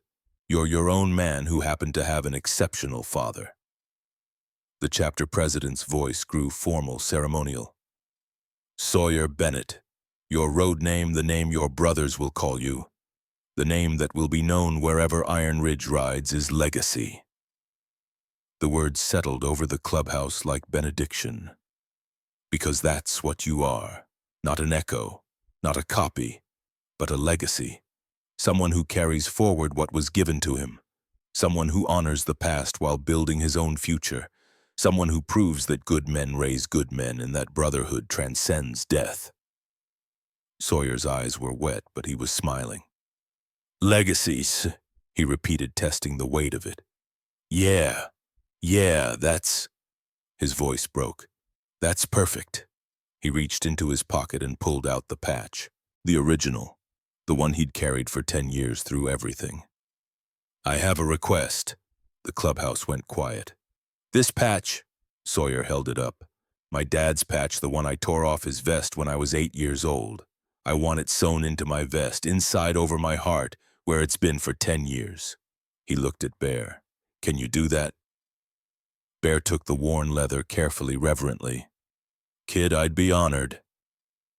The next morning, Sawyer woke at dawn, pulled on jeans and boots and his vest with his earned patches with legacy across the back in letters that would mark him for as long as he rode. The original patch was sewn inside now, positioned over his heart. Bear had done the work last night, stitching carefully, making sure it was secure but visible if you opened the vest. A private reminder, a talisman, a promise kept. Sawyer walked outside to where Garrett's Road King waited. The bike his father had ridden for years. The bike Bear had restored after the accident, making it whole again. The bike that had been Sawyer's 18th birthday present, though technically he'd owned it for a year before being allowed to ride it unsupervised. He straddled the bike, felt the weight and balance so familiar now after 2 years of riding, turned the key. The engine caught with a rumble that was both music and memory. Behind him he heard other engines starting. Looked back to see Bear on his bike, Decker on his, Wrench and Steel and a dozen other brothers pulling out of driveways converging on his street. They'd planned this. A sunrise ride to mark his patchover, to welcome him officially into the brotherhood. Marlowe appeared on the front porch of the house, not the apartment anymore, but a small house they'd bought 3 years ago, when the insurance settlement finally came through and Marlowe could bear to put down roots again.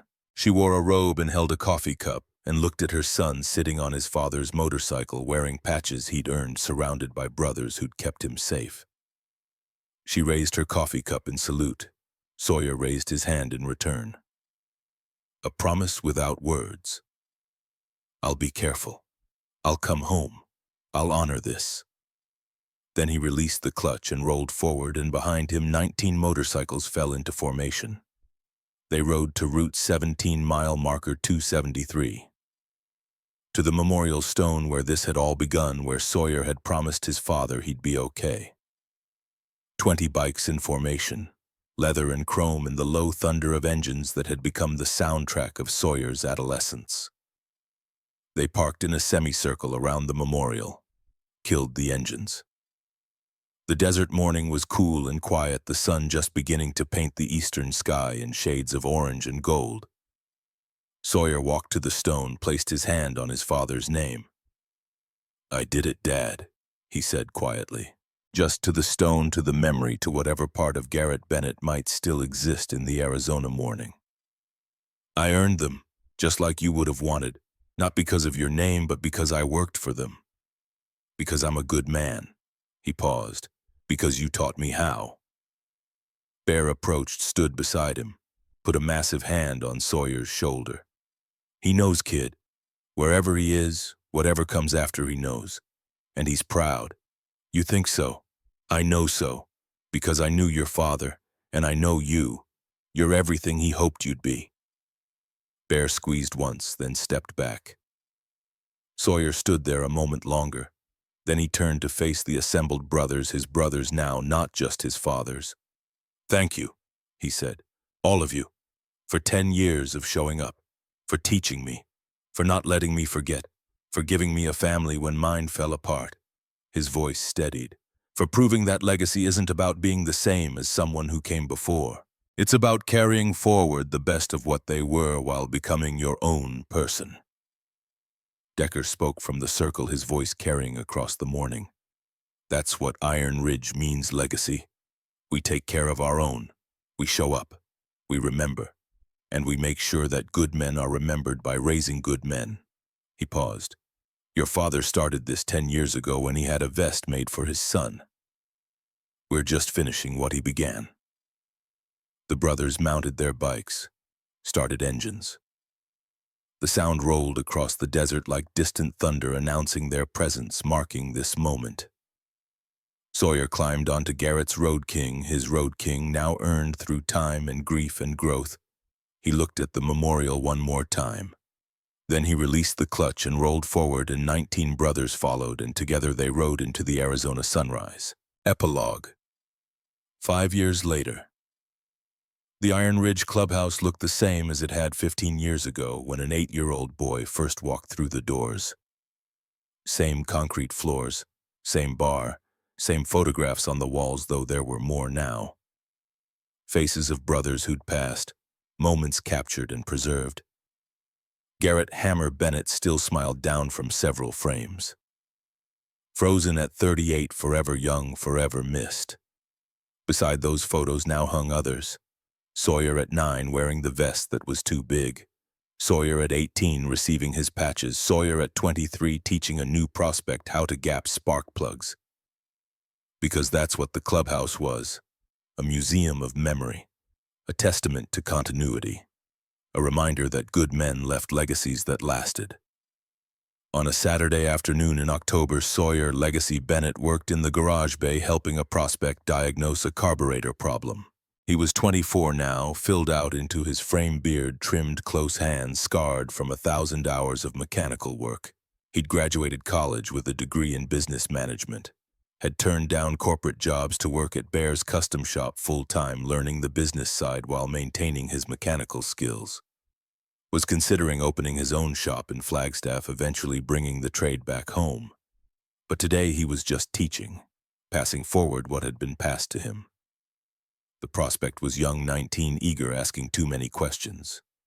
But that was fine because Sawyer remembered being 19 and eager and desperate to prove himself.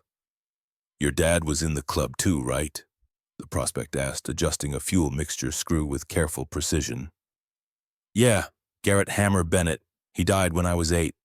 The prospect glanced up, sympathy flashing across his face. "Man, I'm sorry." Sawyer smiled. "Don't be. I got 16 years of Iron Ridge brotherhood because of it. Got taught by the best mechanics in Arizona. Got a family that showed up when I needed them." He paused, checking the prospect's work with an expert eye. Got to learn that loss doesn't have to break you. That grief can be shared instead of suffered alone. That good men leave legacies worth carrying forward. The prospect nodded, understanding, or at least trying to. Movement at the garage entrance made Sawyer look up. An 8-year-old boy stood there, small and uncertain, wearing a t-shirt with a motorcycle on it. Behind him, a woman who looked exhausted in that particular way that grief creates. The boy clutched something in his hands, something Sawyer couldn't quite see from this distance, but that he recognized anyway because he'd carried the same thing 15 years ago. Sawyer wiped his hands on a rag, nodded to the prospect to keep working, and walked over. He knelt down, bringing himself to the kid's eye level, a lesson he'd learned from Decker, reinforced by Bear, proven through practice. "Hey there," Sawyer said gently. "You okay?" The boy looked at Sawyer's vest, at the patches, at the Legacy Road name across the back. "My dad had patches like yours." The boy whispered. "He was in this club. He died." And there it was, the cycle, the legacy, the continuity of grief and brotherhood and men showing up for children who'd lost fathers. Sawyer's heart clenched with recognition and empathy, and a bone-deep understanding of exactly what this child was carrying. He smiled at the boy, at the mother hovering protectively behind him, at the worn patch clutched in sole hands. "What's your name, buddy?" "Connor." "Well, Connor, I'm Legacy. I knew your dad, and I've got something important to tell you."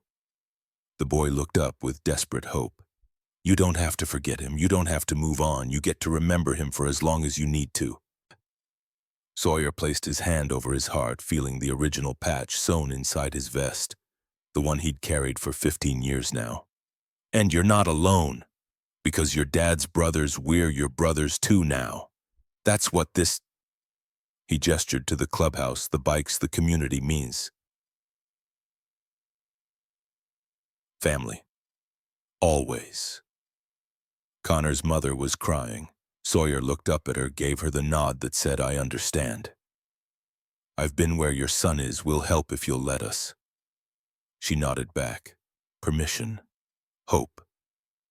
The tentative trust of someone drowning who'd just been thrown a rope. Sawyer stood, pulled out his phone, and made a call.